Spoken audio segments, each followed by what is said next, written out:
Bismillahir Rahim. Alhamdulillahi Rabbil Alameen. Allahumma salli wa sallim wa barak ala Sayyidina Muhammad wa ala alihi wa sahbihi ajma'in. So we stopped at mustahabbatu siyam, meaning things that are recommended during fasting, things you should do in a recommended manner during fasting. We talked about three things. Ta'jeelul fitri, which is to have futur as early as possible. Do not delay futur. Once maghrib happens, immediately eat. That's sunnah. Wa ta'khiru suhoor, meaning eat suhoor the latest you can, the closest you can to fajr. Don't eat it early, like at 1 o'clock and then sleep. No, eat it as close as you can to fajr. This strengthens you so that you can do siyam properly. The mustahabbat al-siyam are there to make sure that you are nourished and you are energetic and capable of doing fasting in a proper manner. The third one, وَتَرْكُ الْهُجْرِ مِنَ الْكَلَامِ, and for you not to say, not to use foul language, not to be obscene or to use profanity, or to say bad things to people. Just generally speaking, make sure you watch your tongue. When you're doing siyam, make sure you're watching your tongue, what you say. It's not just about what you're, about not eating, it's also about how you treat other people and how you carry yourself. Okay, we move on to after that. وَيَحْرُمُ صِيَامُ خَمْسَةِ أَيَّامٍ, and it is prohibited in haram to fast 5 days within the year. What are the 5 days? Al-Eidan, the two days of Eid. So Eid al-Fitr, the first day of Shawwal, and Eid al-Adha, the 10th day of the Hijjah. وَأَيَّامُ التَّشْرِيقِ الثَّلَاثَةِ, and the 3 days of Tashriq that come after the Eid al-Adha. So the days that are haram for fasting for the Shafi'iyya are 5 days.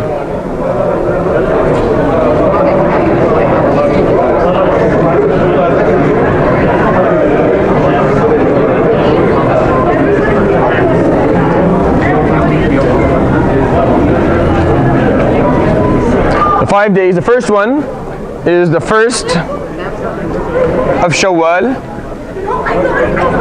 or as known as Eid al-Fitr.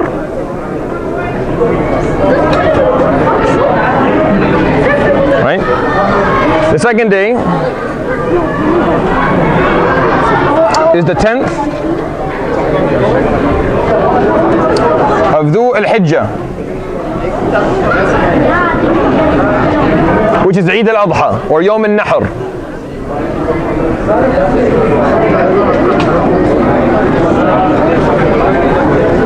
It's called Yawm al-Nahr. These are 2 days. Now, the 11th, 12th, and 13th of the Hijjah.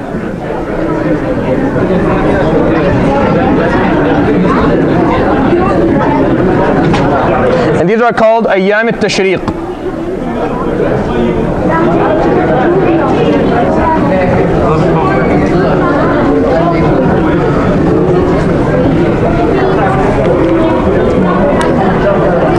These 5 days are haram for you to fast. You're not allowed to fast these 5 days. The first day of Shawwal, Eid al-Fitr, you're definitely not to fast that day, ever. And the 10th of the Hijjah, you're not allowed to fast. These days, you're allowed to fast them إِذَا وَافَقَتْ عَادَةً لَكَ. Meaning, if you are, generally speaking, fasting, if it came on a Monday, usually fasting a Monday, then some scholars say it's okay. Like if one of these days is a Monday, and you usually fast a Monday, some scholars say it's okay. The majority still say it's haram. You're allowed to fast them إِذَا كُنْتَ مُتَمَتِّعًا بِالْحَجِّ وَلَمْ تَجِدِ الْهَدِي. There's a type of Hajj called tamattu'. We're going to study Hajj after today we finish Siyam, we'll study Hajj next time. There's different ways to do Hajj. One of the ways is called tamattu'. If you do tamattu' and for some reason you have to slaughter hadi, you have to slaughter a sheep or any form of livestock, and you can't find it, then you're allowed to start fasting. You can fast those 3 days. That's acceptable. That's actually encouraged and it's proper. But besides that, for a civilian, someone who's not doing Hajj or not doing a pilgrimage, or he's not doing anything else, then you're not allowed to fast these 5 days a year. The first of Shawwal, Eid al-Fitr, and the 10th, 11th, 12th, and 13th of the Hijjah. These are 5 days that are haram for you to fast. Okay. ويكره صوم يوم الشك إلا أن يوافق عادة له. Now, it is discouraged or unrecommended for you to fast Yawm al-Shak, the day of doubt. Now, which day is that? Who knows what Yawm al-Shak is? What is Yawm al-Shak?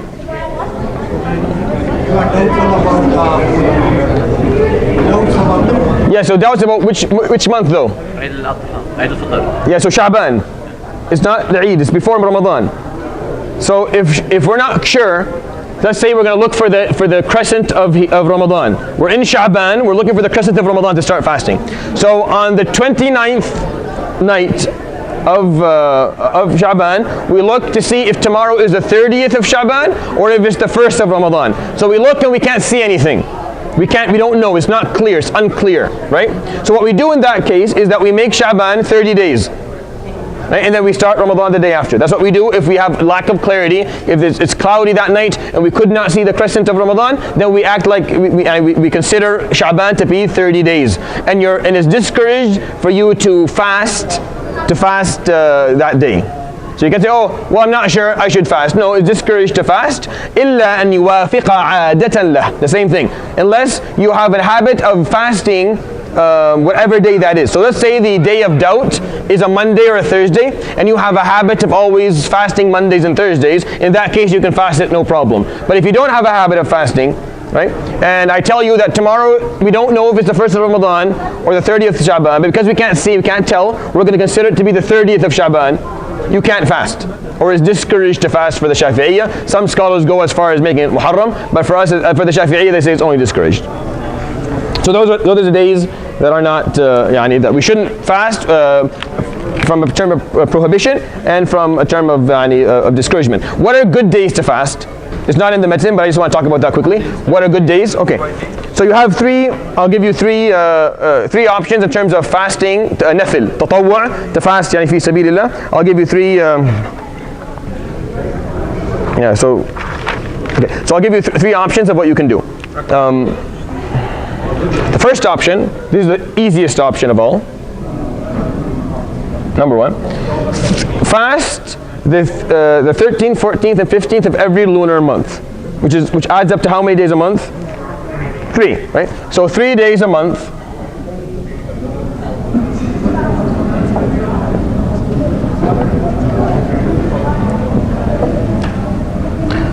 Of every lunar month, of course, besides Ramadan. I mean, Ramadan you have to do the whole thing, obviously. But besides that, you do. So how many days a year do you end up fasting?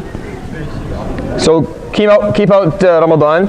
3 times 11? 33. So you end up doing 33 days of nafil. 33 days of tatawwu'. So this adds up. This option gives you 33 days of tatawwu', 33 days of recommended or of sunnah fasting. Okay. Second option. This is the simplest option. Now if you find this too easy for you, you want to try something a bit more challenging, do Mondays and Thursdays.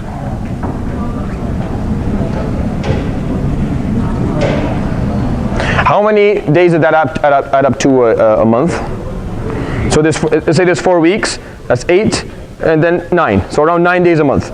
Because there's usually 4 weeks and a half, 4 weeks and a bit within a month. If you take it a lunar month or something like that, so it adds up to around something close to 8 days to 9 days a month. How many weeks are there in a lunar year, generally speaking? In a lunar year, there's a bit less. There's around 50. That's why there's 10 days difference, right? So let's say there's around 50, just for take out the 4 weeks of Ramadan or a bit more. So you end up with 46 times 46 by 2. How much do you end up with? 80. Yeah. So you end up with something around 90. So you end up with around 90 days a year. All right. So if you do it Mondays and Thursdays of every week, you end up with around roughly 90 days a year, which is good. Like you go from, I would stick to 33 for a few years. And then I would try after that doing Mondays and Thursdays. And then the best form of siyam by far, أَحَبُّ الصِّيَامِ إِلَى اللَّهِ, the siyam that Allah subhanahu wa ta'ala loves the most, as the Prophet ﷺ told us, is the siyam of whom? Of Dawood alayhi salam. And it is every other day. So he does, day in, day out.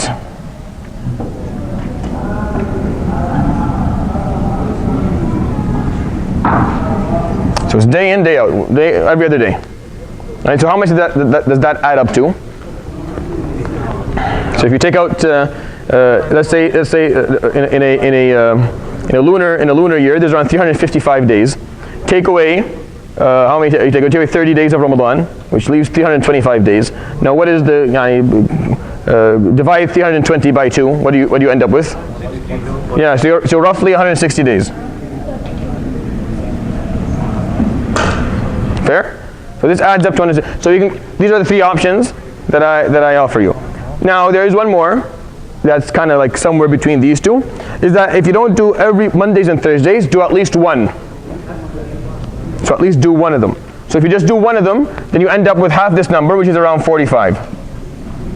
If you fast every Monday, right, then you get around as many Mondays there are in a year. How many Mondays are there in a year? Around 50. So take out Ramadan Mondays because you're going to do them anyway. Then end up with 45 days a year. So these are options for Siyam al-Nafil that I think you can probably benefit from. At least try them for a while. I would advise you to try each and every one of them for a while. For a long time I did this, for like at least 10 years I would do this all the time. I tried this for a few months. It was interesting. It's doable. It is challenging, but it is doable. I was just a bit lazy in terms of getting it done, but it's doable. Every once in a while I go ahead and I do that for a month or so. And I would just try these things. And you don't have to do all of them all the time. You don't have to do them forever. Just make sure you at least challenge yourself and try doing some of them. You'll find them to be very beneficial, inshallah. Okay. What about the days after Ramadan?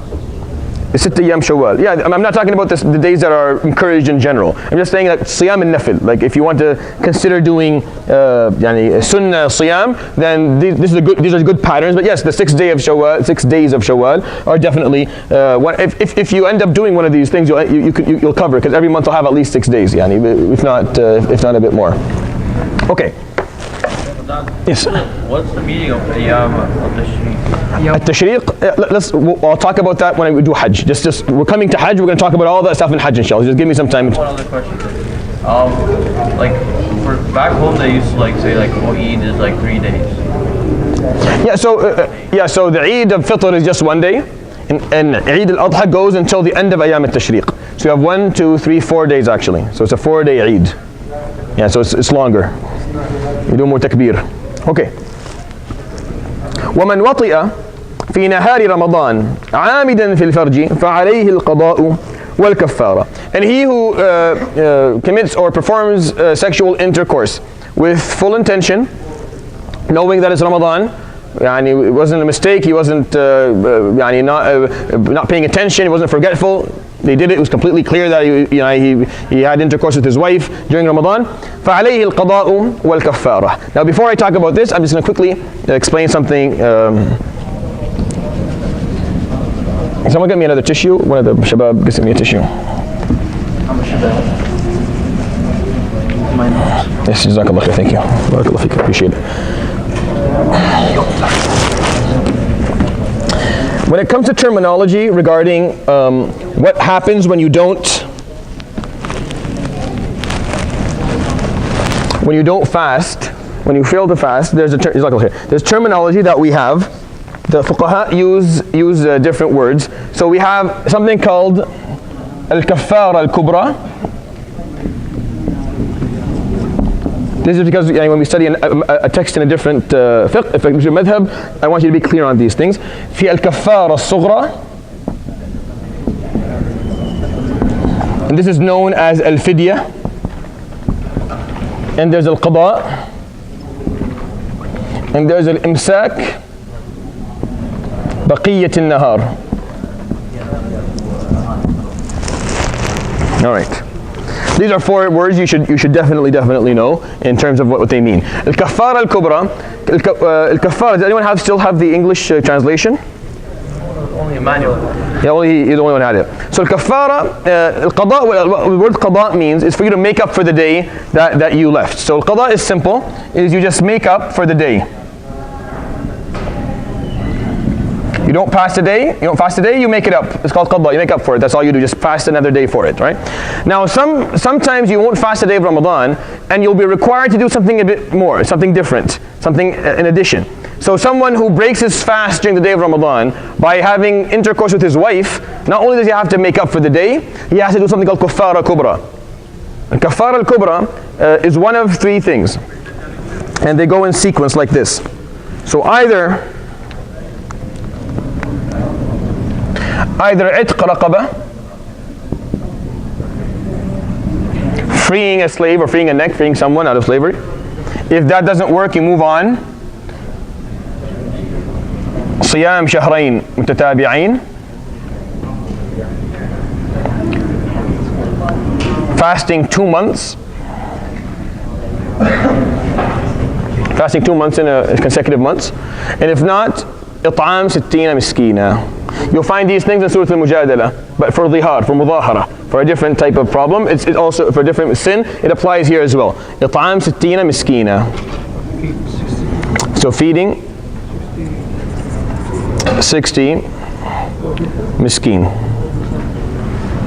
So that's. Is it in order? Like if you get criticized, do that if you can't.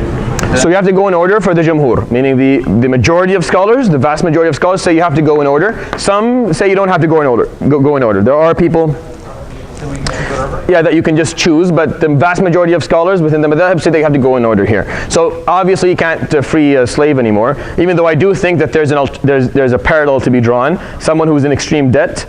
I believe that's similar to freeing a slave. Wallahu a'lam, I could be mistaken, meaning I believe that there should be an analogy that is drawn here. I encourage scholars to think about that because I think it's similar.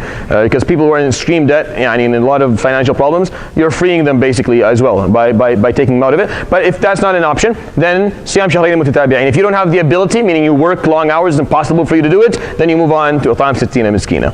But you shouldn't jump to this before you at least consider the first two. Now, al-kafara sughra, the word kafara, what it means is to abolish your sin. For you to wash away your sin, not only do you need to make up for what you missed, you have to do something extra. So al-kafara al-kubra meaning the major abolishment of the sin, and here you have a minor abolishment of the sin, which is we're going to use the word fidya. The word fidya. Now what is it? An kulli yawmin mudd. So for each day that you don't fast, you feed a mudd, or you give to those who are in need a mudd of ta'am, of food, which adds up to 600 grams of staple food crops. Remember we talked about that in zakah. So of staple food crops. Yep.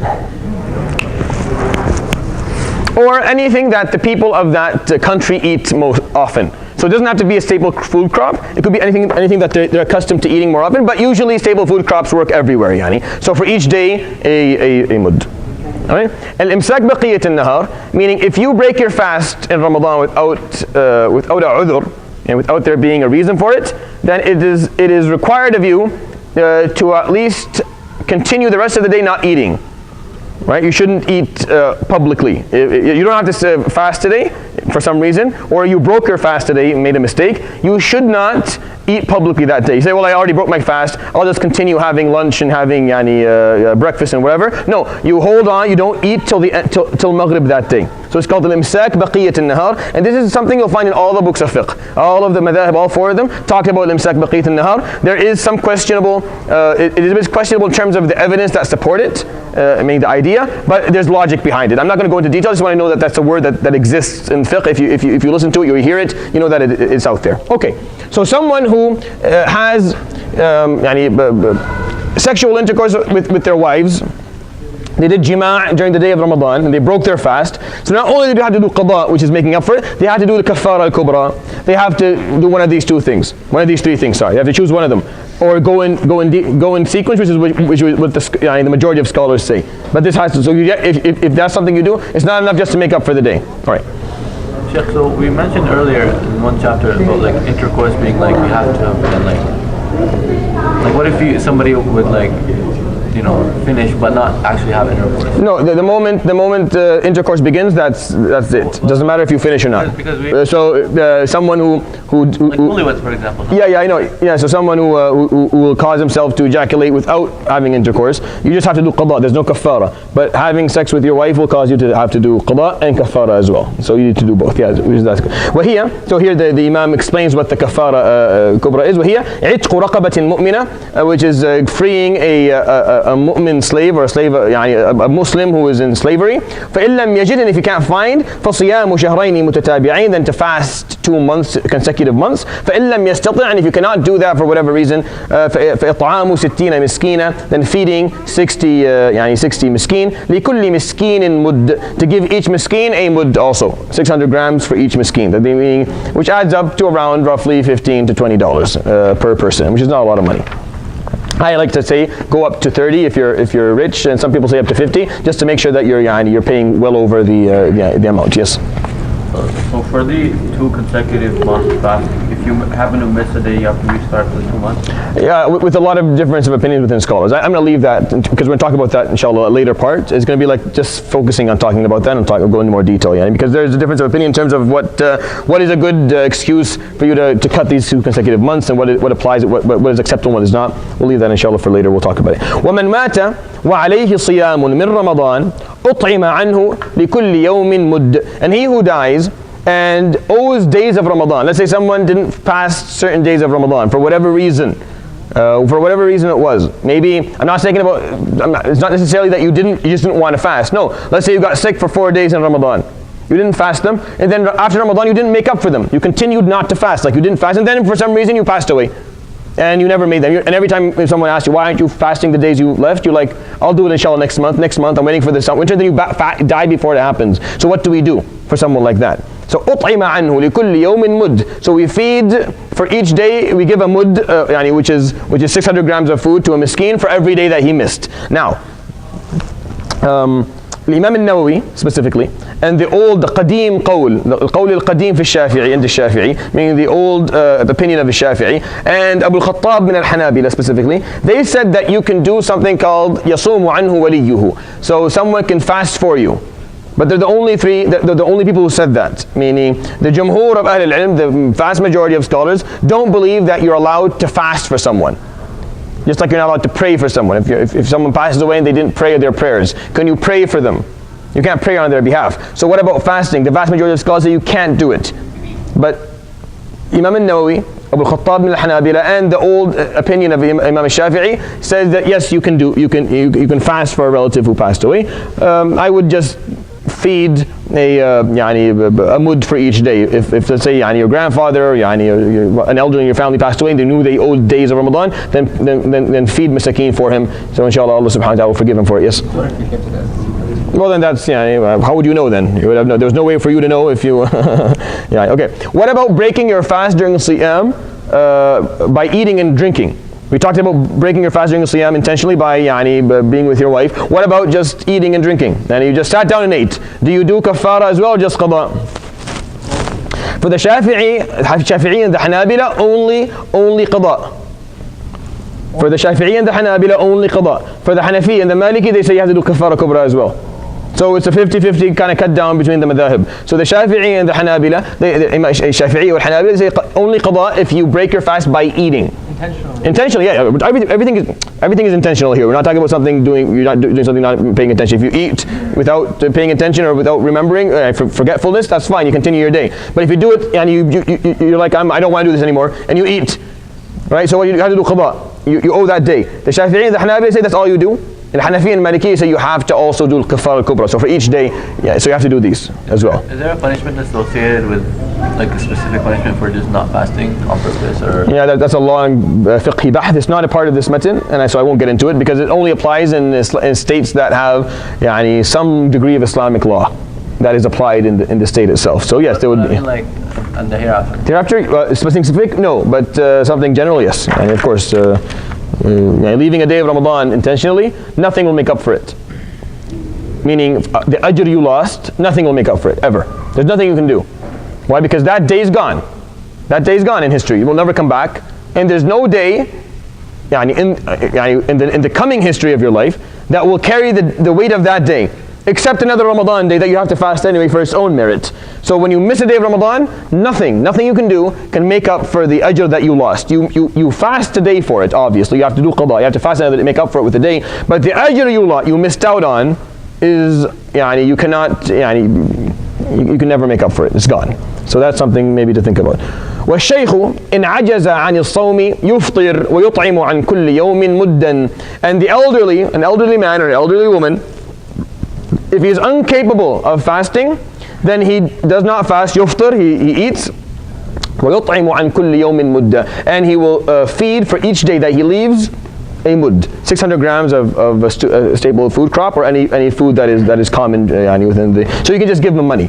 If you want, you can just give them whatever, buy 600 grams of wheat, for example, or hinta, or whatever is that is used more commonly. Okay, which is around 30 bucks, like I said, between 50 and 30 bucks. Push it up as much as you can if you're wealthy, inshallah. Okay. والحامل والمرضع, and a lady who is pregnant or is breastfeeding, إن خافتا على أنفسهما أفطرتا وعليهما القضاء. If they fear for themselves, for their health, so if the doctor tells them that you should break your fast, or she feels like she's too weak and she can't do it, or she's breastfeeding and she's not offering the child enough milk, then they break their fast and they eat that day and they do qada, and they make up for it. Women don't make up for the salat that they missed during these times, whether it's of course this is not talking about hayd and nifas, but generally speaking, when women miss salawat for the proper reasons, they don't make up for it, but when they miss siyam, they have to make up for it. Okay. When khafata ala awladihima aftarata, and if they're fearful for their own children as well, meaning وعليهم القضاء والكفارة, and they have to do qada and they have to do kafara as well. So if they're fearful for themselves, then they just do qada. This is what the opinion of the Shafi'iyya. And if they're fearful for their kids, then they break their fast, but they do qada and kafara together. So if the fear is for herself, like if she's pregnant, and the fear of the danger during fasting is on her, or she's breastfeeding and the danger of fasting is on her, then she breaks her fast and only does qada, only makes up for it. But if she's fearful for the fetus, so the baby, whether inside or outside, whether she's breastfeeding or she's still pregnant, then she breaks her fast but does qada and kafara. And that's not the opinion of all the scholars anyways, but that's what the Shafi'i.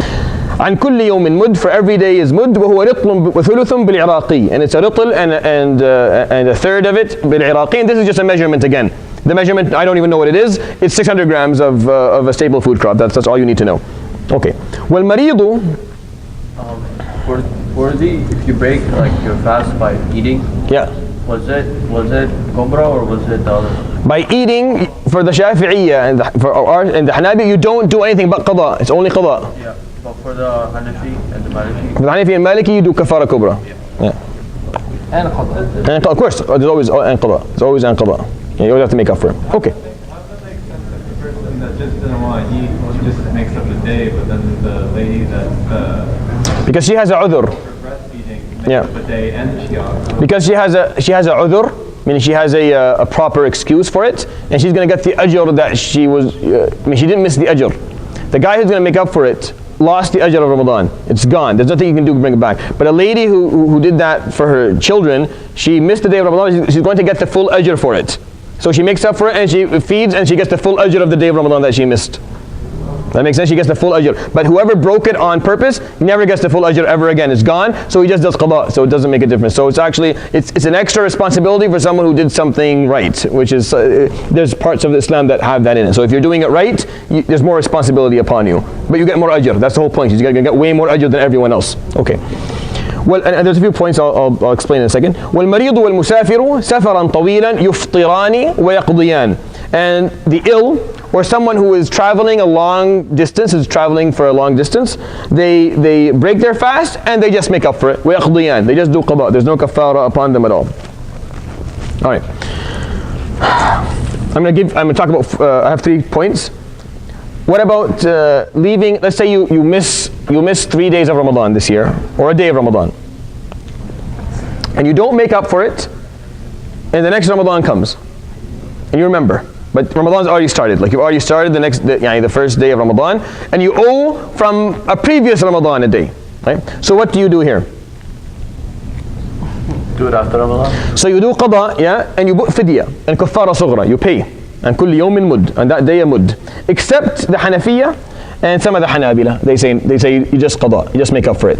So the Hanafiya and some of the Hanabila say that it doesn't matter how long you procrastinate and postpone making up for the day. Whether it's 10 years, it doesn't matter. It's up to you. If you die, you didn't do it, then that's your problem, but you don't have to do anything. But the majority of scholars say that if you postpone it to beyond the first Ramadan, then you have to make up for it after Ramadan and pay for each day that you missed a mud. So it's qada and kaffara sughra. For 3 days. So 3 days for three people for the 3 days, and you have to make up for them as well. Okay, that's one thing. Just in case you push it, you can tell that and that's more important for our sisters, because they leave at least 5 days every month, every year in Ramadan. They miss 5 days, right? Like they're not breastfeeding, or they miss 5 days. So what do? They usually sometimes they procrastinate just before Ramadan. Some of them miss the window and end up carrying a day till the year after. So they make up for it. For the majority, they do a mud for each day. For the Hanafi and some of the Hanabila, just make up for it. I would advise them to pay for each day a mud, just so that they're on the safe side, inshallah. Okay. The last thing, one more. What about donating blood? So what about blood donation? Not taking out small amounts, blood donation. Going to the blood clinic and actually pulling out half a liter of blood. Does that cause you to lose your siyam? So the Jumhur say no. Alright, so the Jumhur, it's Why would it? Yeah? Why would it make? Yeah, only the Hanabila say that it does. Only the Hanabila say that it does, and only the recent Hanabila specifically. Like only specifically the last 30 years has it become very. But the Jumhur don't. Now, what is like donating blood? What's a parallel to draw? Cupping. Cupping, hijama, is similar to it, because you're losing large amounts of blood, right? So everyone but the Hanabila say it doesn't cause iftar. And there's a long argument and debate between the evidence that exists, because there's basically two pieces of evidence that are contradicting each other completely, or to a certain extent. So it's just the Jumhur accepts, don't say that you lose your siyam if you donate blood, but the Hanabila specifically say that you do.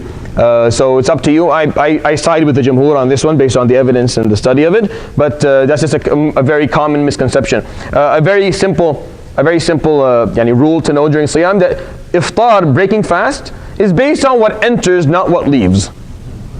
Yeah. Right? So it's based on what's coming in, not what's coming out. You lose a lot of blood, like get cut or something like that. Yeah, nothing. That's what I'm saying. Really? So everyone. Unless if you eat to replenish it, then that. Yeah. So except the Hanabila, there's nothing wrong with that. There's no problem with that. Sometimes you may have to break your fast if that happens, because you're too weak to actually continue. That's a different story. That's a different story. If you end up you need glucose or something in your blood, you're going to die, then that's a different story. But actual donating blood, for the Jumhur of the scholars, you don't have to. There's nothing. You continue your siyam normally. Just the Hanabila say that you lose your siyam. Okay. I just wanted to bring those 2 points up because they may be important. Wal-i'tikafu, we'll finish inshallah the chapter. Wal-i'tikaf, what is i'tikaf? Praying at night and So not sleeping. No, sleeping is a very very bad misconception. It has nothing to do with sleeping at all. Sleeping is not a part of the equation whatsoever. It's staying or in the masjid during Ramadan, or during the last days of Ramadan, or for some scholars, or actually half of the madhahib, any time during the year. So you can do i'tikaf now. You can make the intention of i'tikaf right now and get the ajr of i'tikaf for sitting in the masjid. So you don't have to do it just in Ramadan, but it's most known, it's most famous for the last 10 days of Ramadan specifically. So wal-i'tikafu sunnatun mustahabba. It's a sunnah that is highly recommended. It's a highly recommended sunnah of the Prophet sallallahu alaihi wasallam. Walahu shartan, and there are 2 conditions for it. And niyyah, you have to have the intention of doing i'tikaf. So my advice to you is, every time you come to the masjid, especially the students who are here on a daily basis, so how I do it all the time, I fail sometimes to tell you guys, but when you come to the masjid, make the niyyah of i'tikaf. That you're here with the niyyah of i'tikaf, of basically, what does i'tikaf mean? I'takafa or akafa means that you are fully focused on something. That's what akafa means. Is the word akifun in the Quran somewhere, Yusuf? Yeah. Where is it? You should know it because it's the surah you're working on. Very good. What else? Yeah. وَأَنْتُمْ عَاكِفُونَ فِي الْمَسَاجِدِ Surah Al-Baqarah. You have it as well. Yeah, you should have it as well. عَلَى أَصْنَامٍ. Right? what page are Think about it. Come up with it. There's another one, but it's about talking about. I'm not telling you the details. It says Qusat Musa. I'll tell you that. Yeah. So when you look at it, when you look at the the word akifin or akafa, you'll find it in the masjid, and it also for idols. The concept of akif is that you're fully focused on something. You're not distracted by anything. So when you're coming to i'tikaf, that's what you're doing. You're saying, Ya Rabb, I'm for you now. I'm forgetting about my money, my work, my problems. I'm all yours. I'm only for you. So that's the point of i'tikaf. So if you're in the masjid doing i'tikaf during Ramadan and you are on your phone the whole time, just go home. Just go home, do what you need to do, and then come back when you're ready to be fully His subhanahu wa ta'ala. Because that's the point of i'tikaf. Even if you're doing it for an hour, it's better to do it for an hour with fully focused, Ya Rabb, I'm yours. You're just making dua, you're reading Quran, you're thinking about Him, you're doing remembrance of Him, subhanahu wa ta'ala, you're trying to draw yourself closer. Better than sleeping the 10 days, 85% of the time you're on your phone, or you're chatting, or you're bored, or you're sleeping. No, that's not the point. You're trying to, i'tikaf means you're trying to, you've stamped yourself waqf lillah ta'ala. You put a stamp, I am only for Allah for the next number of days. Isn't that the case always when you come to the mosque? Like, aren't you always going to... You're supposed to do that, yes. No, but like, is there a person who comes to the mosque and doesn't think that? I don't sure there are. Yeah. No, I'm sure they're not. There's none. Yeah, I'm pretty sure everyone here is totally focused. Like, isn't the reason people come to the mosque is Allah? Yeah. But because that's not always the case, the concept of i'tikaf was made that you actually, yes. يعكفون على أصنام لهم. And there's another one as well. Yeah, of course, with the help of the phone you can bring it up. But that's a surah you've known for 3 years now. You should have been able to get that yourself. Okay. So there's the word akifun is in the Quran, and it means to fully focus on something. Okay.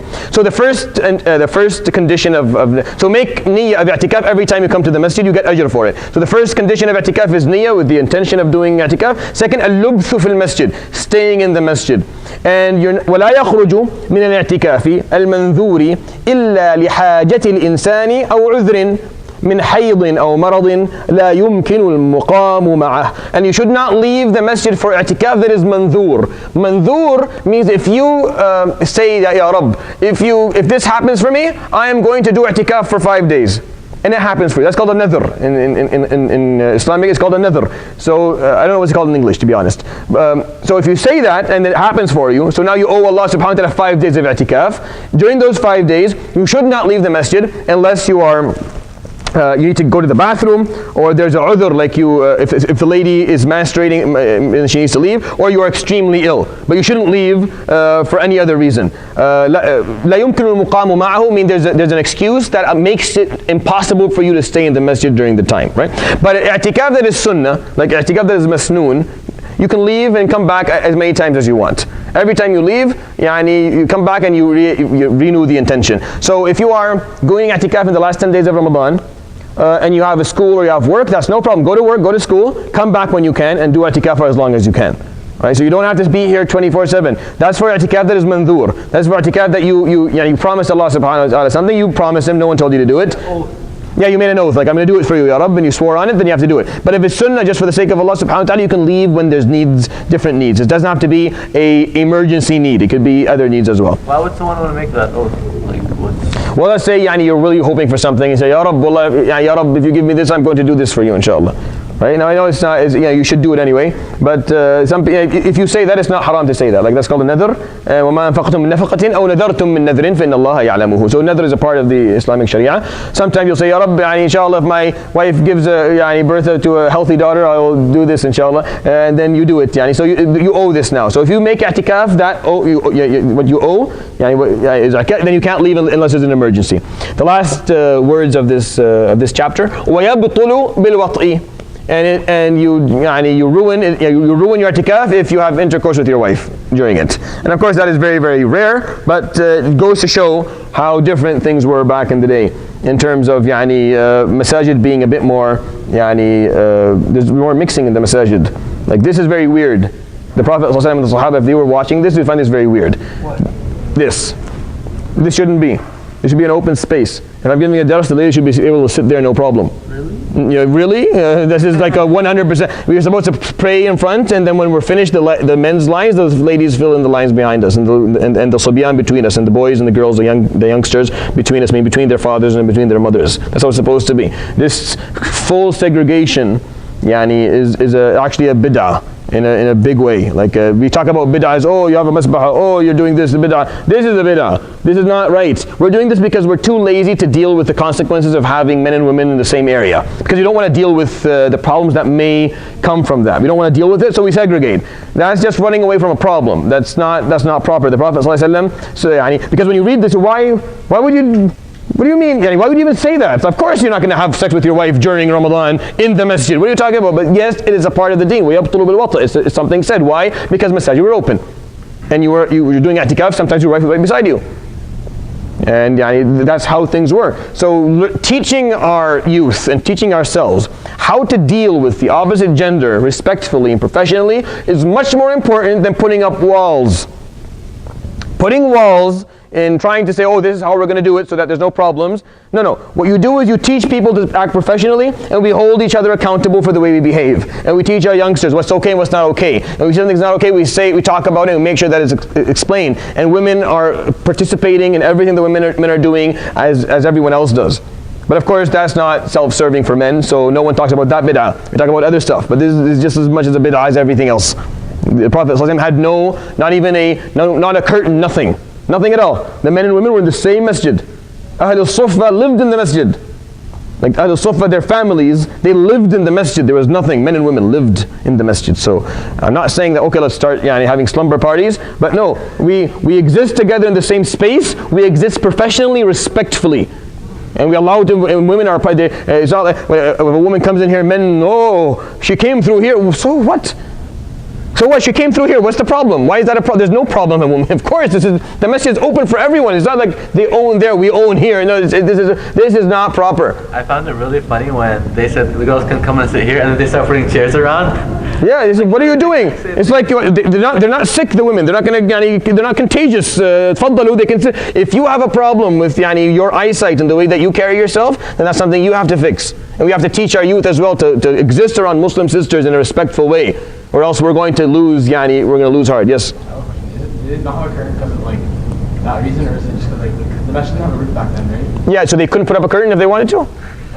I asked you. A curtain? It's a curtain. I'm not saying a divider or make a wall. It's a curtain. The Prophet would have put a curtain if it was... Aren't like 90% of masajid like this? Yes.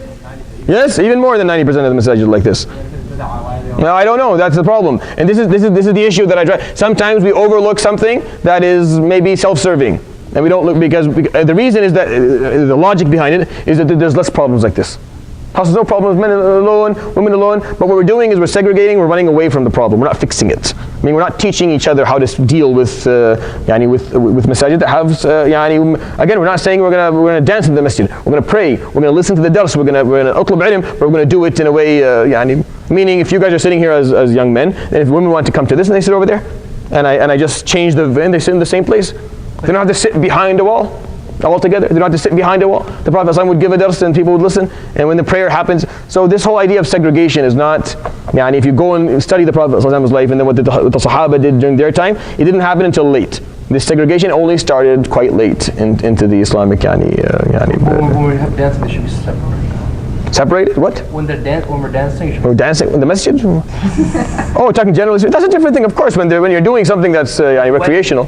When you're recreational, when people are dancing is a form of expression, and there's a lot of movements that are not proper. So yes, if that's the case, then of course you segregate. I'm talking about a masjid where the purpose of being here is worship. We're here to worship Allah subhanahu wa ta'ala. So maybe thinking about that is important. I'm not trying to start a revolution against this, but I want you to think about it. I want you to think about it because when you read fiqh, you learn. That's how they used to think back then, and this is what the things they thought were. Because you're like, why would he say this? Why would he say that you would lose your i'tikaf if you have sexual intercourse with your wife in the masjid? It makes no sense. Well, because the masjid were different then, and they were different for a long time. This is what Abu Shuja said. This is a long time ago.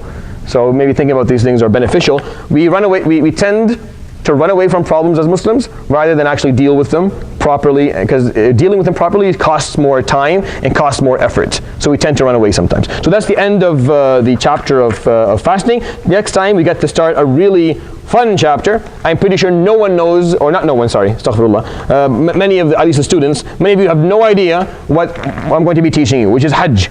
You probably don't understand Hajj. You know what Qiran is? Who knows what Qiran is? Tamattu', Ifrad.